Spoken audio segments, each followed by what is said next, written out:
So there I was, 115-degree day in Phoenix, Arizona. I'm laying on the ground. Mom and brother watch the whole thing happen. They look down, they see me laying there, and they look up and they see my arm laying 10 feet away. Right, I was victim number one of instant gratification. What is the PDF that I'm gonna download that is gonna make me too. I mean, right? That is the pain.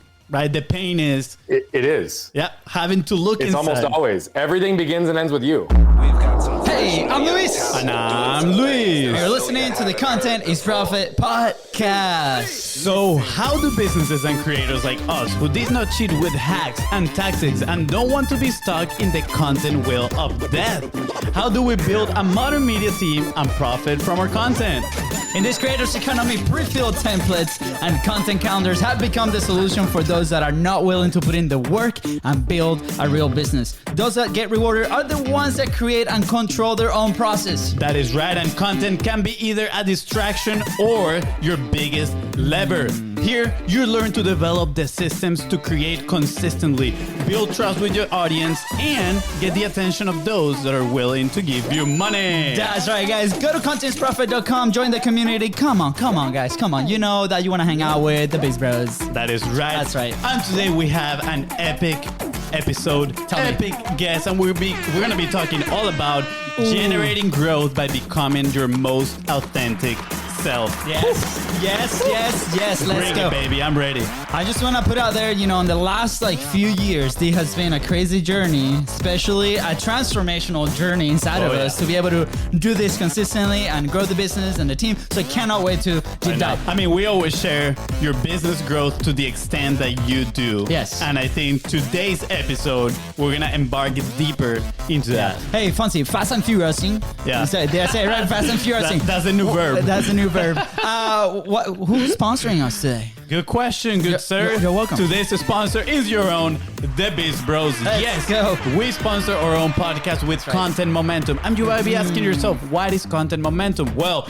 if you produce a long-form piece of content and you need a plug-and-play team to multi-purpose it and help you be everywhere at all times, it is possible, guys. We are here it for is you. Possible. Slide in the DMs at BIZBROSCO on Facebook, on Instagram. Guys, don't forget to follow the show on your favorite podcasting platform because the audios drop on every Tuesday, Thursday, and Saturday directly to your phone, so you can do whatever you want to do, but listen to the show because it's going to move you and your business forward. That is right. And if today's guest help you move one step forward towards your goal, please don't forget to share this episode because you might be doing the exact same for somebody else, and leave a 5-star review. Thank you.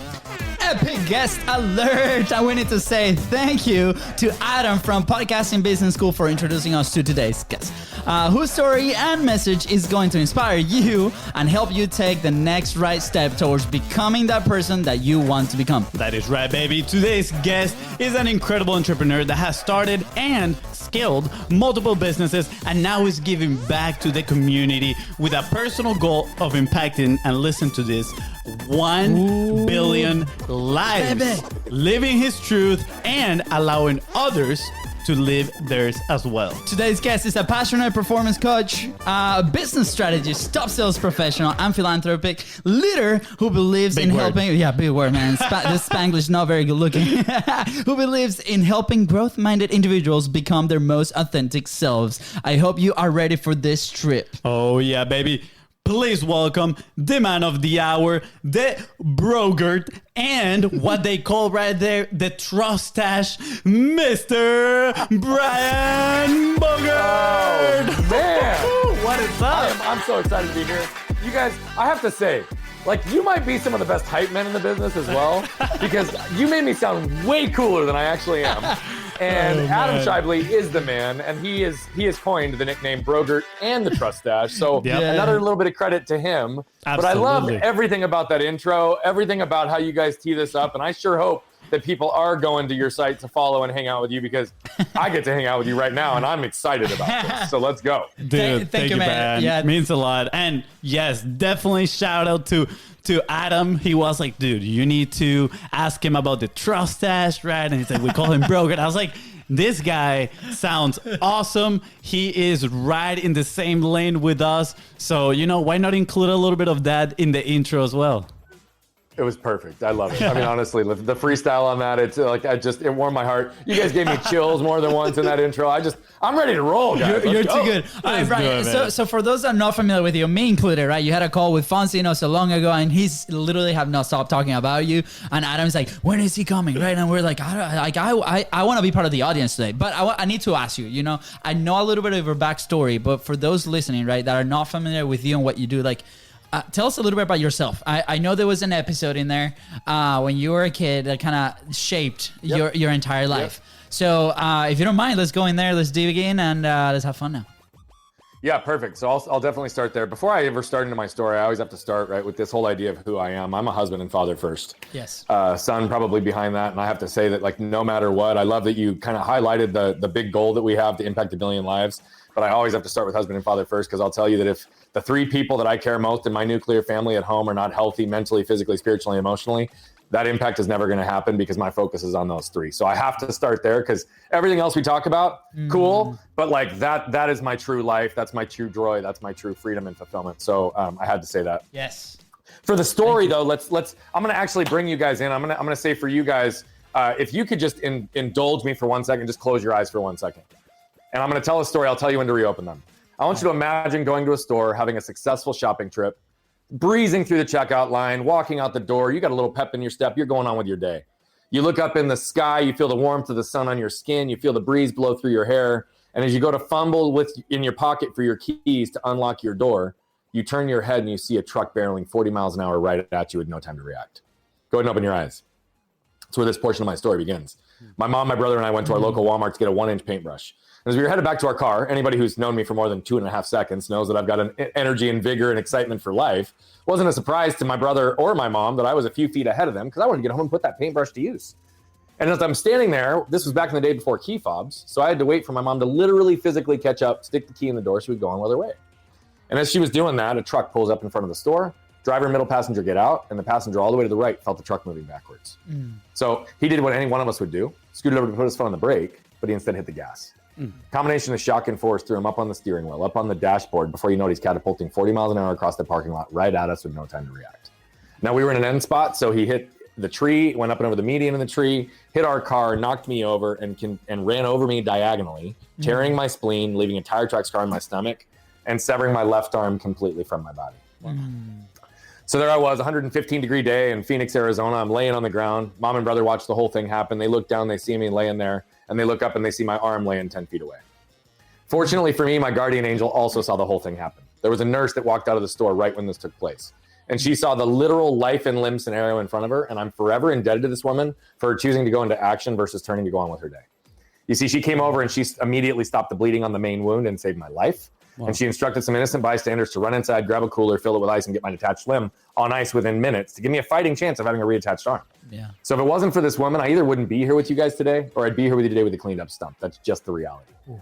And so I'm sure that a lot of listeners and people who are watching live today were not expecting it to go there today, right? I realize I have a very, very unique story. Yeah. But what I also want to do is just pause for a second and let everybody know that we all have unique stories. What's important is that we pause and become aware of the lessons we can extract from our stories, and then become intentional with how do we apply them in our lives. And we all have the ability to do that. And we also all have the ability to tap into the collective wisdom of other people's wisdom and stories to shorten our own curve to learning. So I'm going to share with you 2 primary lessons real quick, and then we're just going to freestyle the rest of the show. Is that cool, guys? Absolutely. All right. So the 2 primary lessons that have really shaped my life, and you got to imagine there's a lot more than this, but these are the 2 that I really sit on often. I learned early in life not to get stuck by what has happened to me, but instead get moved by what I can do with it. The second I didn't learn until far later. You see, at 7, 8, 9, 10, 11, 12 years old, although I was having unceasing medical treatments, although I was the one having all these surgeries and therapy, I was also being guided through the process. So I was a little bit in a fog. My parents were not. My parents were intimately aware of the unceasing medical treatments, years of physical therapy.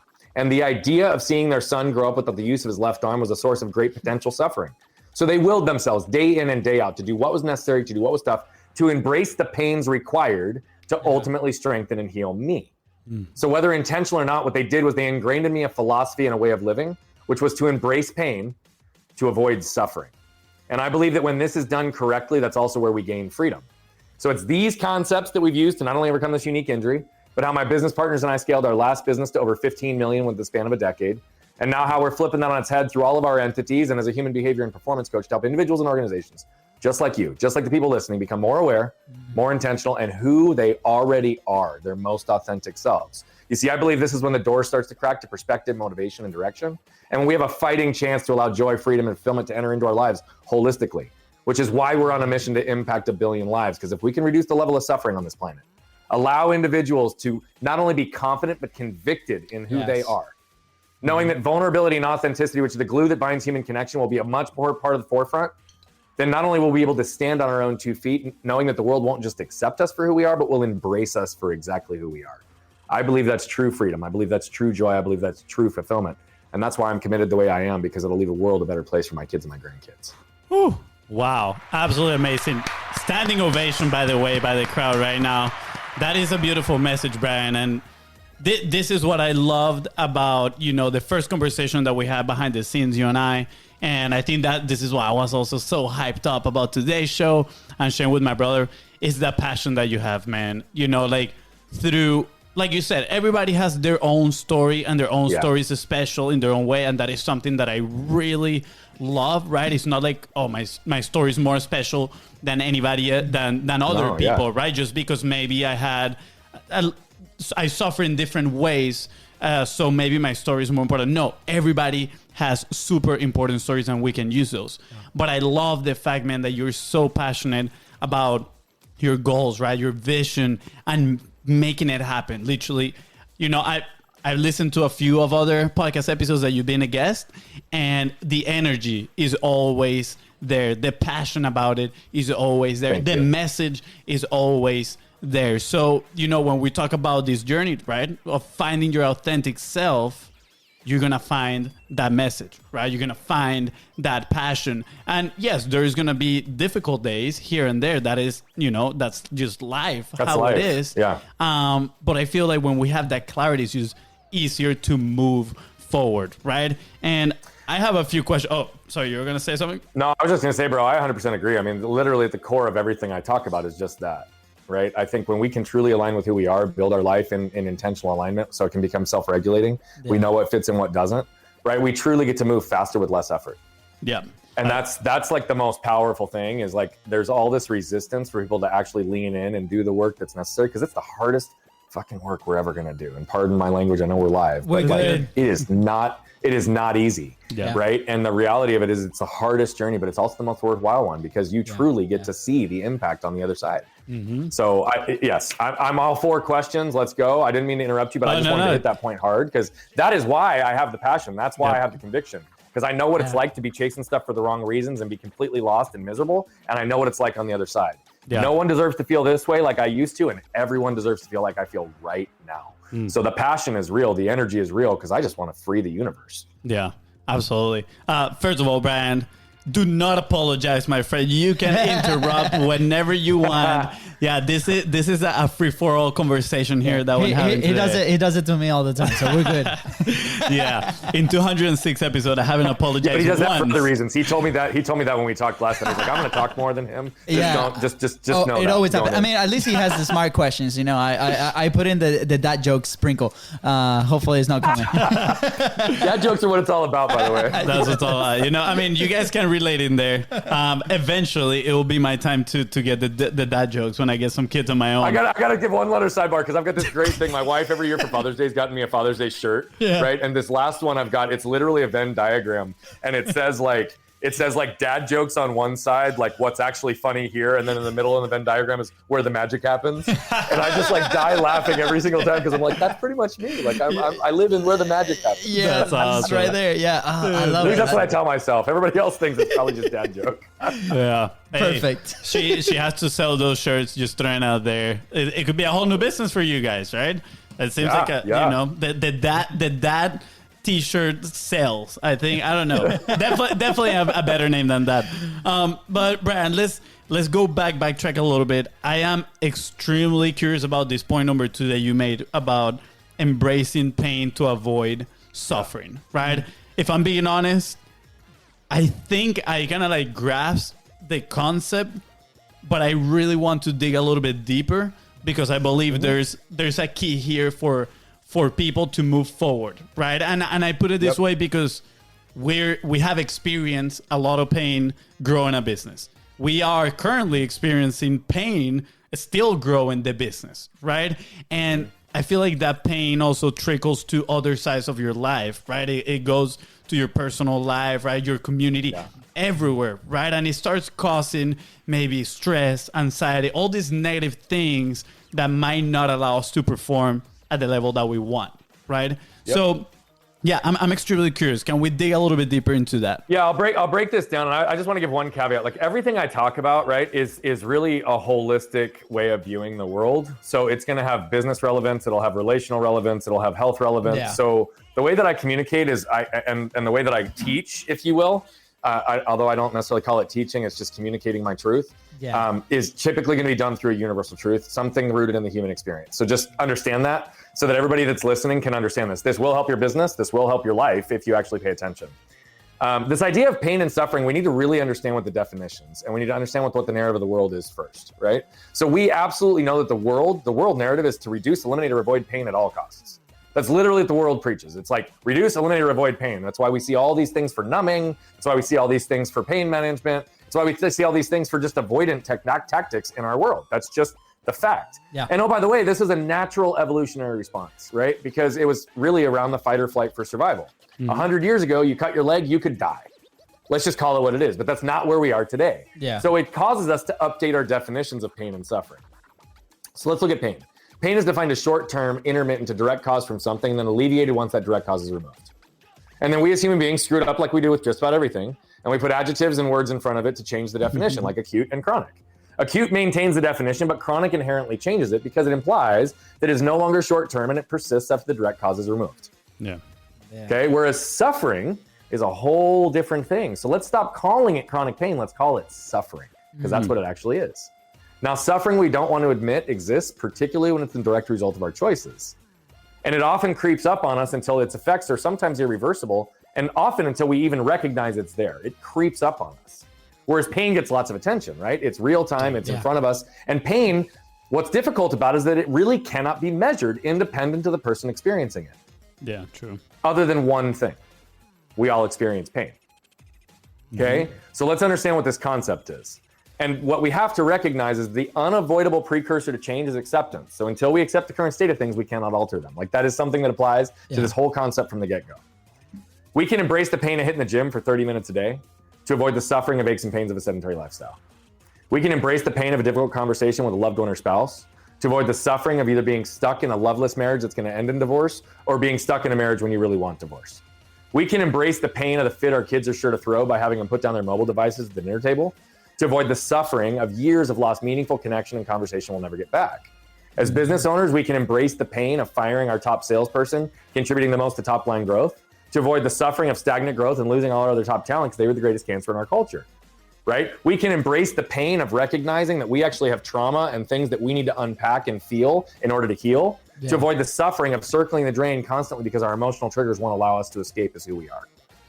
Right? The reality of it is this applies to everything in our lives. And so we have to understand the basic concept of what do we do. And I'm not a big 7-step kind of guy. Like I'm not one of those like 7-step systems to success. I think we have way too many strategy and tactics out there and it often just confuses people. And that's not what keeps people stuck, right? We know that it's often a combination of emotional triggers, emotional triggers, behavioral patterns, and environmental conditioning. And so when we know that, we have to really make sure that we can understand how do we guide people through a philosophy to apply these things holistically in their lives. And so anything we talk about, it's not a 7-step system. You do these 7 things and you're good. It's like, no, this is a philosophy to guide yourself through. So we do have 3 steps that we guide people through with this. We can go there if you want. Let's do it. But really understanding the concept, you want to do it? Okay. Let's do it. So I'll hit it really fast and really hard so that we understand it. Wait, before we dive in there, Brian, real quick.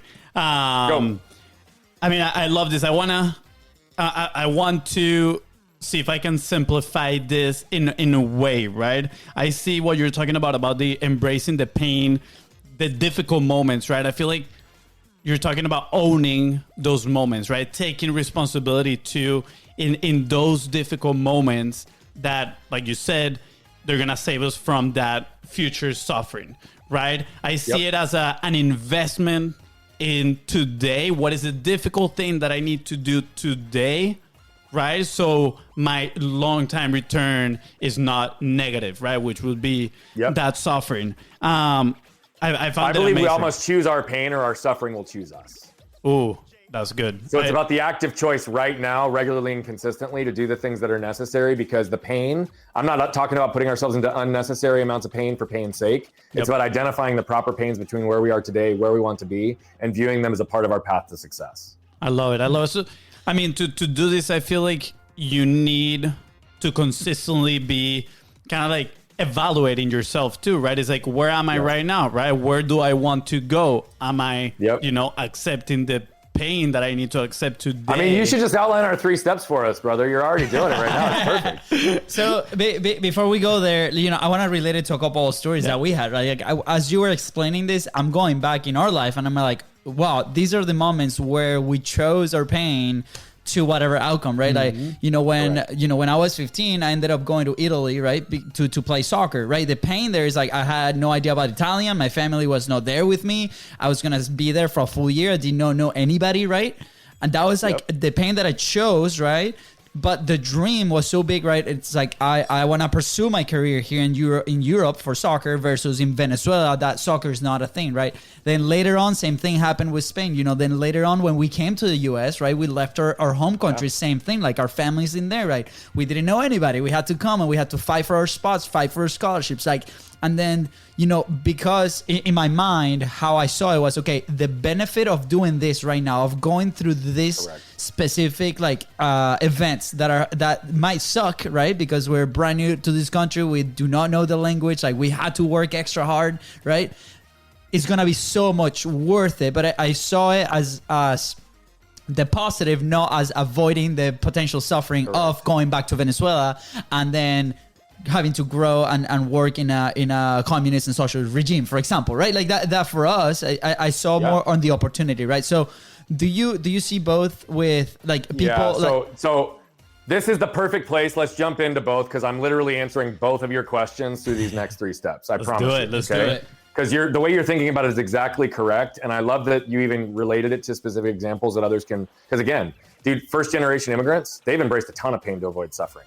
Right? You're exactly right. You embrace the pain of taking a risk at 15 to go chase a dream, to avoid the suffering of not ever knowing what could have been possible in soccer for you, right? You embrace the pain of coming to the US to avoid, right, the suffering of not ever knowing what you might actually be able to do had you stayed on your same path in Venezuela. Let's just call it what it is, right? So you guys hit it. But again, the first step is we got to acknowledge the suffering we wish to avoid. Now, this goes to your question right here, and this is very important. Most people, when they set out for goal setting, they only look at where they want to go.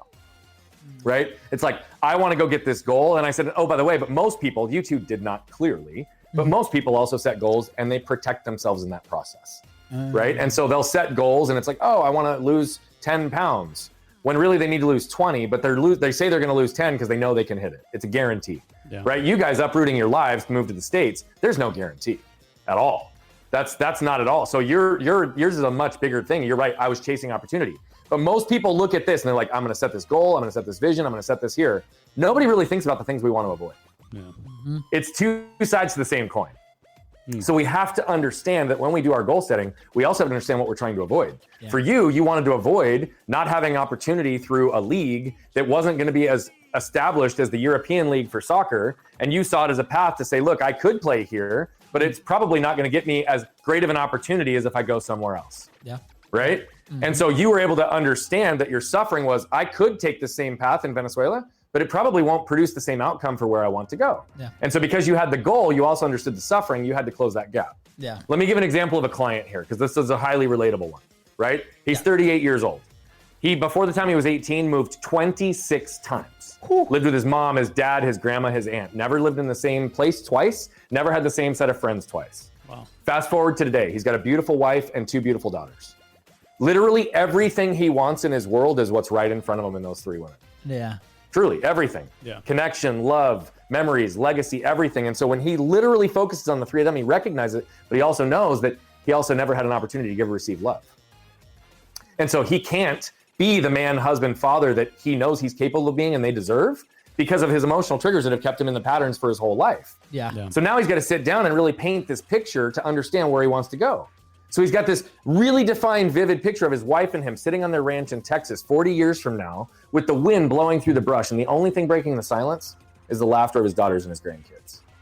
Now, when he takes that image and he burns it into his soul, right? That purpose becomes big enough to overtake the pains required for him to become the man, husband, and father that he's capable of being and they deserve. Yeah. Now, all of a sudden, he's looked at where does he want to go? What does he want to accomplish? But he also has understood that a life without them would be suffering. Yes. Yeah. It would literally be failure for him. He could not move forward if the three of them were not active in his life. But what's going to prevent him from actually having them in his life is him. So he has to recognize that pattern. Yep. The second step is that we have to identify the pains we tend to avoid and learn to embrace them. I'm going to use a personal example. Okay. I told you about my story. I have a very complex body. I don't have a lat on the left side of my back. I don't have a tricep in my left arm. My bicep is my gracilis from my leg. I have a literal curve in my spine. I've got imbalance muscularly, and for literally 30 years of my life, I've got a complete imbalance in my body. 15 to 20 years ago, the normal everyday pains of operating started to become debilitating, meaning they were affecting my quality of life. They were no longer chronic pain. They were no longer acute pain. They were suffering. And so I had to ask myself, okay, so what am I going to do, right? If I stay lean, I eat well, I keep my core strong, then it mitigates and reduces the amount of pain to a manageable place where it's no longer debilitating and I can operate in life. So what did I do? Same thing everybody does when they want to go get healthy. I went and I joined a gym, okay? And I went consistently for 30 days and then I stopped going. Now, had I not gone the first step and understood that suffering was literally affecting my daily life, and I at this time was in my early 20s and was in a position where I hadn't had kids yet, I hadn't had grandkids yet, I wasn't married yet, but I knew at that time that I wanted all three and I wanted to be physically active and enabled. Suffering to me would be bedridden, not able to live the life that I want, not able to be active with my wife and kids at some point. Yeah. Right. So I knew the suffering, what it was. And so I couldn't stop there. Yeah. Right. Now I could have also approached it from a strategy and tactic perspective. Well, that gym didn't work. Maybe I got joined Orange Theory. Maybe I go join the cycle bar. Maybe, right. I could have just swapped. Yeah. But I had to ask myself the question. Is it the pain of working out? Is it the pain of lifting weights? Is it the pain of plyometrics? Is it the pain of stretching that I'm avoiding? Or is it the anxiety I get in a crowded gym? What I told you guys earlier is definitively what I know is that what keeps most people stuck is not strategy and tactics. It's emotional triggers, behavioral patterns, environmental conditioning. So I had to embrace the pains required to create the space, time, and money to build my own home gym at home so I could have the environment that I could be successful in to avoid the suffering that I wished to avoid by embracing the pains that were required. It also included my environment. And so this also is true for anybody growing a business. How many people look at that 500-pound telephone sitting in front of them and they're like, oh God, I can't make cold calls. I can't do this, right? That phone is so heavy. But when you actually pare it down, most business owners aren't afraid of creating solutions to problems, aren't afraid of having conversations with people, aren't afraid of building relationships, right? And so often there's an emotional trigger. I worked on this with somebody. They were afraid of what it would look like if they were actually successful. Could they handle the volume of if they were really good on the phone? Yes. And once they actually worked through that emotional trigger, understood what was keeping them stuck, that's no longer 500 pounds. It's a featherweight. They pick it up and they dial for days and have grown their business exponentially as a result.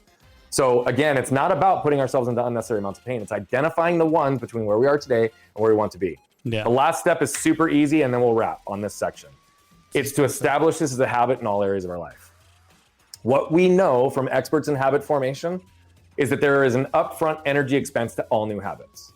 Now, I hate the fact that we even call it this because that's exactly how people look at it. They look at new things in their life as a cost and expense. We need to flip that on its head and start viewing this as an investment in your future self.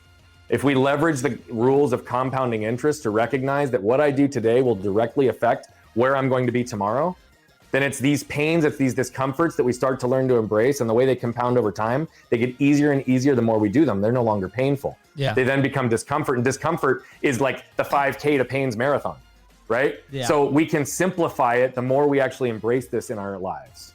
Yeah. Okay. By the way, masterclass, go back and listen, from minute like 21 for everybody, and then we'll see you back in here. So, Brian, yesterday I sat down. We have this like local coffee shop that we adore, right? And I was there in the afternoon before going to barbecue with my family, and I met these two wonderful people, right? This lady, they're in their like long 60s, right? And this lady just came out of the ICU because she had COVID, right? She survived, right? Wonderful. And she, we start talking and she's like, what do you guys do? And then we continue to talk. The guy was a veteran, he's been in Asia all over the place. And she tells me this crazy story, and what pushed her through was that she had a grandkid, right? That they're raising, right? She's 14, right? And then we're like, okay, this is so wonderful, right? Like, I am so happy for you and for your family that you guys are doing this, and they were enjoying the coffee and the food that coffee shop is giving them, right? So now, as we continue to talk, I'm sharing some experiences in Venezuela, things that happen, you know, with the government and whatever. And like when we move here and like all the evolution that we've done from college to, you know, soccer players to starting a business to all these crazy things, right? And as we continue the story, she's like, man, I wish my 14-year-old or her friends, right, can see that. Because sometimes, you know, it is hard for people to see that, right? And I go back to my, you know, 15-year-old self or 16-year-old self, and, you know, we sometimes are stubborn, right? Or even when we're starting a business, right? We get this incredible advice from people like you, for example, right? Or our coaches, right? And we somehow ignore that, knowing that they've been through that path and be like, okay, man, like if I execute on this thing that they're telling us, like, we're going to be that. And the example that you share with like, okay, if, you know, maybe I'm afraid of success. I'm afraid of like, if we sell so much, like how are we going to fulfill, like, and there, all these questions come through. So when somebody's in that position, right? And maybe they don't have access to a coach that can guide them through this. Like, is there something that we can do to be like, okay, I identify this moment, right? How do I shift, right? I would need to want it so bad, right? For me, or for us, right? We both, for soccer, we wanted it so bad until one point, right? Where we made the decision to pivot, right? For the business, same thing. We want it so bad because our why is so big, right? So is that the only way that people can push through these things? Or is that, do they actually have to go through these crazy experiences to be like, man, okay, that hit me in my face. I had to kind of move on, right? It's happened to us a few times in the business, right? It literally hit us in our face. Great question. I think that's why I say in the beginning, it's like we all have the ability to tap into the collective wisdom of other people's stories to shorten our own curve to learning. You know, I will tell you, I have had more people in my life that I have learned from than I can even count. And so, yes, I've got this unique story. We've had all these different things, but at the same time, like, my wisdom is just my wisdom, and it's only relevant as it relates to how I see the world. And so I think seeking perspective is huge. I'm going to say that for anybody, like, what the key is to really starting to move forward in life, and it's rooted in a couple of very basic things. Now, these are emotional triggers. We're talking about embracing pain. We're talking about these highly complex topics that it's just because we're such a dynamic being, like, truthfully, right? And so these concepts are very simple, but they're not easy. But I think if we overly boil it down to just like one basic thing, it's to raise our level of awareness in everything we touch. Right. And so if we just really want to simplify things where people are like, oh, I don't know where to go, or I've got 10 different pieces of advice coming at me. Awareness. Our minds process 11 million bits of information per second, but we're only consciously aware of about 40. Wow. Think about that. 11 million per second, we're only consciously aware of about 40. So we're largely led by the unconscious. And so for people who feel like victims, who feel like life is fate, like they have no influence or control over their destinies, this is a large reason why, because they're truly blind to what's happening around them just because of the way that we're wired. And so if we go, and until we go through a systematic process of moving the unconscious to the conscious, the unaware to the aware, it's going to feel like we're victims. It's going to feel like life is fate. It's going to feel like we have no influence or control over our destinies. And oh, by the way, we can't be intentional with what we're unaware of. So how do we raise our level of awareness? We can pause and ask ourselves more questions. We can pause to really recognize what's happening in this environment at this time and challenge ourselves to see it not through an emotional trigger filter or lens, but to see it for what it actually is, which is very difficult. And then seeking perspective, because outside levels of awareness help us see ourselves and the world more clearly. Now, here's the thing I'm going to say about advice and alternative perspectives. Always take those with a filter. This is why I'm not a fan of 7-step systems, right? That's why everything we talk about is going to be abstract, esoteric, and more philosophy. We'll give people frameworks for questions to ask themselves, but I'm never going to say, Luis, this is what's going to work for you, right? We'll brainstorm on concepts and ideas, but what works for me might not work for you. What worked for 10 other people might not work for you. And so at the end of the day, what we do in everything that we focus on is focus everything on you, the who that's in front of us. I love it. Right? I'm a big believer in a couple of basic concepts, and this is going to be an extension of the piece on advice as well. So many things in our world are conditioned based on the what and the what's that the world tells us to chase and believe, right? literally what belief systems, what religion, like we all are taught to chase what house, what car, what amount of money, what amount of success, what amount of freedom. Yeah. Like truly we chase what's. I did it myself, right? And then I woke up one day and I'm running in circles with people making multiple 6 figures, 7 figures, 8 figures in some cases, realizing that I'd lost who I was, and so many of myself and all of us around it were miserable and stuck. Yeah. When I went through the systematic process of shedding the layers of the what's and realigning with who I was, all the what's in my world became a manifestation of who I am, not the other way around. And so for individuals who are understanding how do I move forward from a position of awareness, that's why we're so adamant on understanding who you are, who you're doing this for, and who you're trying to impact. Because when you understand the who, everything else in the world just becomes noise. And again, you get to move faster with less effort because you know exactly who you are, exactly who you're serving, exactly who you're doing this for. And it doesn't really matter what 10 other people's opinions say at that point because you're clear. Yes. Yeah. Wow. There's a lot of information right now to process. My mind, just so you know, Brian, is like making connections between all these things you've shared and stories that I have. But I want to pinpoint something right now, which is the principles and foundations. And I love this so much because I used to be one of those that were like, give me the secrets right now, right? I was victim number 1 of instant gratification. What is the PDF that I'm gonna download that is gonna make me too. I mean, this is what, right? Yeah. and it took a mind shift to understand that it's like under everything, right? Under any topic in human history, there are some underlying principles. And honestly, the goal is to understand those underlying principles and then act upon those, right? So that creates a lens per se, which you're talking about, which now when you receive advice, right, and perspective, it's like, okay, watch it with a different lens, right? And we have a very clear story on that, which is we were at one of the masterminds and our coach was talking about the attractive character, right? And my brother and I, we raised our hands and we told him like, well, there's 2 of us. Who should be the attractive character? Or should we just pick one? Can it be the 2 of us? And based on his experience, on what he knows, what he right throughout his life, throughout his business, he said, you got to pick one. Well, guess what? We're like, well, we both enjoy doing the show, the 2 of us.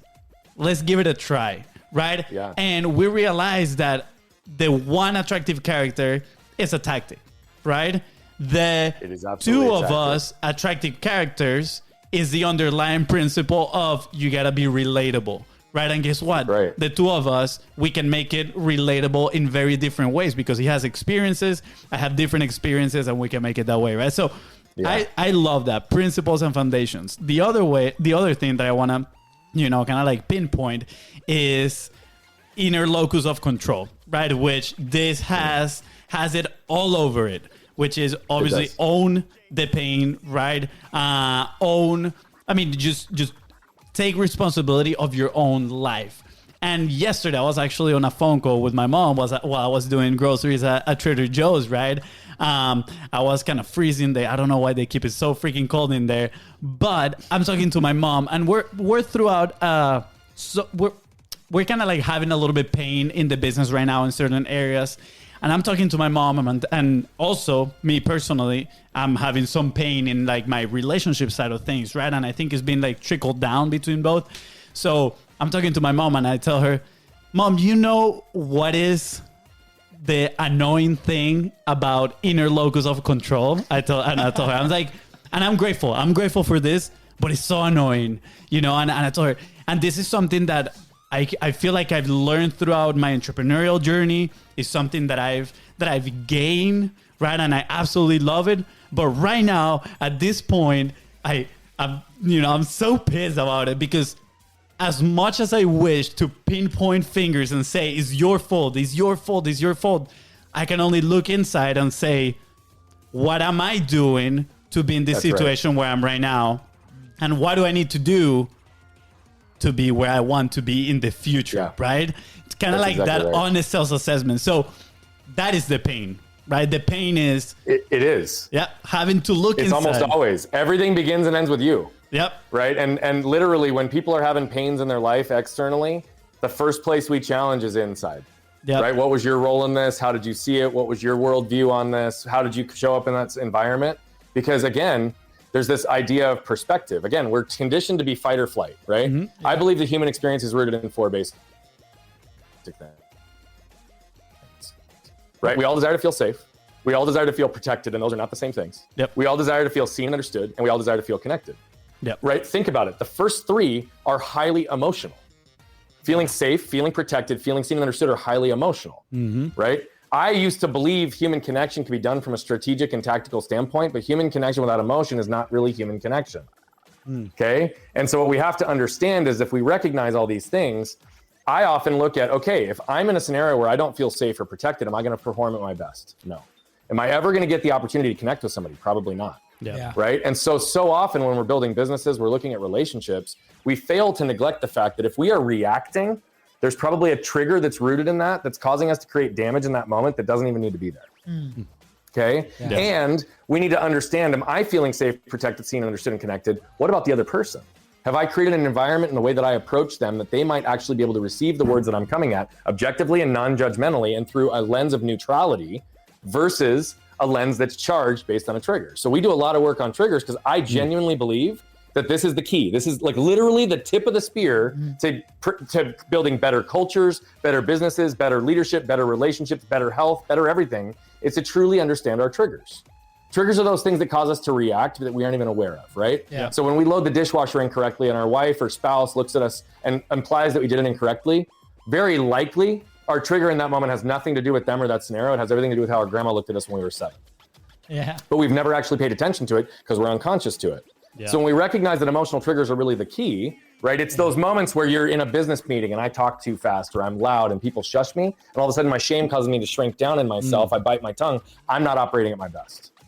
Right? So when you look at your relationship, you look at your business, and you look at those things, you're right. The internal locus of control is really where it's at. Everything begins and ends with you. And when you want true accountability and true freedom in your life, it's when you surrender to the fact that that is absolute truth universally. And then how do I show up so that I can not create damage, right? Because emotional triggers are designed to be pulled. All triggers are designed to be pulled. So you either allow your emotional triggers to pull you and cause you to react and create damage, or you can pull the trigger on your emotional triggers and choose to respond and repair moving forward, right? I'm always going to choose. All the concepts we talk about are rooted in choice. How do we show up? How do we get more influence and control in our destinies? How do we get more ownership? It's about recognizing that no matter what, never fails, always in every single scenario, we have a minimum of 2 choices. They both might be shitty choices, but we can own those choices, right? So if somebody's holding us up at gunpoint, right, asking us for our phone and our wallets, or they're going to kill us, both horrible choices. But guess what? I'm handing over that phone and that wallet, right? Because that's the choice I can make right now that's going to create the least amount of damage in my world. And I can make this, it's all about choice. Yeah, absolutely. Man, this has been absolutely amazing. When you mentioned about the triggers, I started, kind of like having flashbacks of those things that kind of like trigger me. And I'm like, ooh, I need to look back at those. Make a list and, make some. Between identifying triggers and closing open cycles, we got some homework, man. We got a lot of homework to do. Now, Brent, as we wrap up, man, we wish by the way, open doors to second time, third time, whatever. Like Continence Profit is always, out there for you. What's an action point? What's something that people, beginning in their entrepreneurial journey, right? They're starting their business. It might be not their full-time. It might not be their full-time thing, but they're publishing, right? They're putting their voice out there, their thoughts. That's something very intimidating. For people that are starting out, right? What's something that they can do today that's going to help them move forward and create that momentum? Yeah, so I could go ethereal on a bunch of different things, but I think given the fact that we're here as content as profit, we're just going to lean into one thing. Turn the camera on and start talking. Like that's what you can do today, right? I worked with a client literally that was an author, identified as an author for years, but she never wrote unless she was going to produce a final product. Think about that. She never wrote unless she knew that she could have a final product. She didn't look at the revisions and the reps as a part of her process to grow and develop. And so it created this fear and this belief that unless she could write something that was going to be approved and written down and actually captured, then she wouldn't even attempt. How many people do the same thing with the camera? How many do the same thing with content, whether it's written, whether it's video, I don't care what medium it is that you're consuming content on. If you have thoughts, you have ideas, you have a way to communicate it, turn the camera on and start talking. Go back and watch my videos from 7 years ago. They suck, right? And actually they don't suck. They're good, but they weren't me. right? I fabricated energy, but the words were still good. The content was still good, and it created this. So it's something you can do today. Turn the camera on and start talking, and recognize that it's in the reps and the revisions that we're going to continue to improve. And that'll also help you hone your authentic voice. Yeah. Because it doesn't matter what anybody else has to say. The reason mine weren't great in the beginning is because I tried to model what I thought I needed to do to exist in this space with content. And now I don't have to do that. You guys will see me in any single platform. I show up consistent wherever I am. Yeah. This is how I am with my family. This is how I am with my team. This is how I am when we're doing stuff. This is the same way I am when I'm here. I leaned into the fact that although people told me for years my energy was too big, my passion was too big, fuck that. I'm here, and this is exactly who I am. Yes. And this is what's going to fuel the momentum to get to 1 billion. But we can't do it alone. We can only do it collectively. So turn your cameras on and start talking. Because we need more people creating impact. Gong moment. Gong moment. Golden Boulder time. Standing ovation. All at once. Thank you. Thank you, Brian. For you listening again, it's not coming from us either, though every single time we tell you to go ahead and publish. So thank you, Brian, for putting that extra little rock in there. Massive rock. Where would you be if you didn't publish? Right? You said that you've been publishing for 7 years, right? Or more, probably, right? Like putting in the reps. You're in every platform. You're guesting in shows. You're showing up, right? Where would you be if you did not publish? Nowhere where I am right now. That's a fact. Where would I be? I'd probably be miserable and stuck because I didn't realize there was another way to live. Right? I probably would have been chasing what I had in my prior business, which was all about the what, right? And I had it all. And it was, July of 2019 that we decided after 4.5, 5 years of running both businesses side by side that it was time to take this leap. But had I not started doing that for 4 to 5 years on the side, truly as a passion project, never with any intent of leaving, it wouldn't have given me the vehicle to go build and amplify this impact that we're so passionate about today. So I would probably be focusing on myself and being self-serving and doing my philanthropic work in my own community, but not actually extending my skill sets to have true impact on the planet. So I had to embrace the pain of walking away from a known thing and creating content regularly and consistently to avoid the suffering of not ever knowing what I was capable of. That's what it comes down to. Powerful. Wow. Powerful. Thank you. Thanks for sharing, Brian. I really appreciate it. Where can people find you? Where can people connect with you? Where can people learn more about what you guys are doing? Yep. So if you're consuming on social, at Bogert Brian on all platforms will get you to us. Our website, brianbogert.com, is also a good place, and it's a landing page for a lot of our stuff. You've heard us talk about the billion life impact. What we know very clearly is that 99.999999999 will never pay us $1, and we're very okay with that. We know that those that will choose to lean in and invest in themselves will substantiate and perpetuate all the resources we need to create that impact. Yeah. So here's my one request. Okay. We create so much content that is there truly to elevate and empower people. You will notice we don't have calls to actions. We don't have funnels at the end of 99% of our stuff. And it's there truly because we want to create impact. So I ask if something resonates with you, if it moves you, I just ask that you like, comment, and share. I don't even care if you do it on the social platforms. If you just show somebody by turning your phone, I don't care. But if it moves you, I'm asking you to share it. This isn't for vanity metrics. This is for impact, because the only way we get to 1 billion is collectively and with you. And what I know is that moved people move people. So I'm just asking you to help me move more people. Absolutely. I love it. Yeah. We're going to do our part 2. So if you're listening to this episode, same thing, go there, consume a little bit, take action, right? And share it with everybody. Let's pay it forward. Brian, anything else you want to add before we head out? You guys opened up the door for future conversations, and I've had so much fun today. I think we just need to do that. Yes. And so let's make that happen. And I'm going to say I'm leaving the door open to our future conversations, and I'm going to ask everybody else to consume this, learn and grow, and continue to show up, because we will drop a session 2. And we'll take it to the next level on that one. Absolutely. I'm just gonna throw this out there. We might have to do this second session live, because maybe in person. Maybe not. In person, in person. Right, exactly, in person. Because maybe or maybe not, we're gonna be in the same place around the end of October. Oh boy! Maybe or maybe not. We'll see. We haven't really announced it. Yeah, it's coming. That'll be fun. That'll be a lot of fun. I think I know what you're talking about, where you're talking about, and I'm all in. Let's go. Let's If we do it in go. person, that'll be fun. Let's Yes, go. absolutely. We're gonna have to bring the whole equipment over there. Let's do it. I'm so excited. It's so good. It's so good. This is part of us now. Yeah. It has been an incredible pleasure. Fonzie, anything else you want to add before we head out? No? I'm just extremely thankful, Brian. Really appreciate all your wisdom sharing with everybody. And I truly hope that they, consume it, digest it, and most importantly, they take action, which is the most important part of all. So once again, thank you. With that said, guys, Thank you guys for building the platform for me to pour good into the world, and I'll be back. Let's Let's go. All right, with that said, guys, thank you so much for tuning in to Content is Profit. Go ahead and follow us on social media at BIZBROS. That is right. And if Brian here helped you move one step closer to your goal, please don't forget to share this. And of course, leave a 5-star review. Let's go. See you, everyone.